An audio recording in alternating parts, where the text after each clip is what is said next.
कामारेड्डी के अतिरिक्त पुलिस अधीक्षक चैतन्य रेड्डी ने बताया कि मृतक बेटे का पिता शराब और नशे का आदी था। वह उत्पीड़न बर्दाश्त नहीं कर सका और उसने उसकी हत्या कर दी। कामारेड्डी के अतिरिक्त पुलिस अधीक्षक चैतन्य रेड्डी ने डीएसपी कार्यालय में एक मीडिया सम्मेलन आयोजित किया।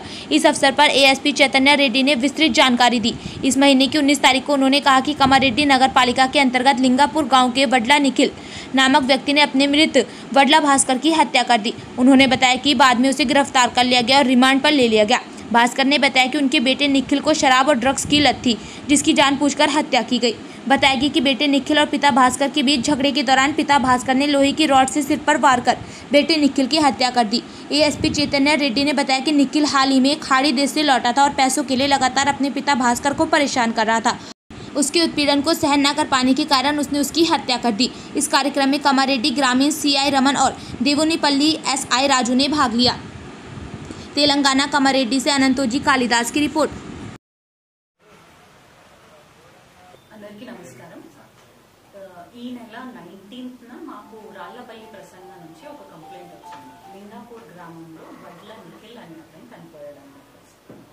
సో ఎంక్వైరీ చేస్తే తేలింది ఏంటంటే ఈ వడ్ల నిఖిల్ అనే అతను ఏ జాబ్ చేయకపోయేది అండ్ తాగుడుకు కొంచెం బానిస. సో ఇంటికి వచ్చి ఇంట్లో తల్లిదండ్రులతో కొట్లాడడం అండ్ వాళ్ళ నుంచి మనీ అవి అడగడం అండ్ అక్కతో కూడా కొట్లాడడం ఇట్లాంటివన్నీ చేసేది. సో వాళ్ళ తండ్రి అయిన వడ్ల భాస్కర్ సో వడ్ల భాస్కర్ అతన్ని ఆ రోజు 18వ తారీఖు రాత్రి 11:30కి అట్లా కట్టెతోటి కొట్టారు.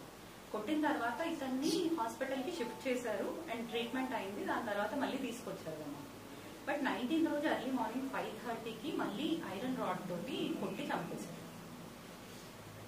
సో దాని తర్వాత అతను పరారీలో ఉన్నాడు. సో ఎస్పీ సార్ ఆదేశాల మేరకు ఒక టీం ఫామ్ చేయడం జరిగింది.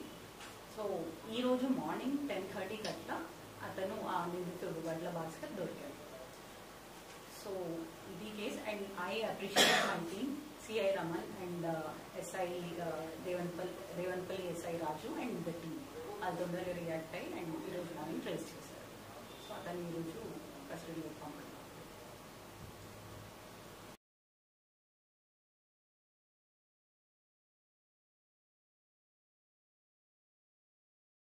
ఏ జాబ్ చేయకుండా కంటిన్యూస్ గా తాగడం అదంతా.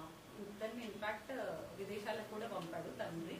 బట్ అతను అక్కడ కూడా జాబ్ చేయకుండా వెనక్కి వచ్చాడు అండ్ తల్లిదండ్రుల్ని కంటిన్యూస్ గా కొట్టేవాడు, తిట్టేవాడు, అదంతా చేసేవాడు. సో అట్లా వల్ల మాకు ఎట్లయినా ప్రమాదం ఉంది అని చెప్పేసి కొడుకుని చంపాడు.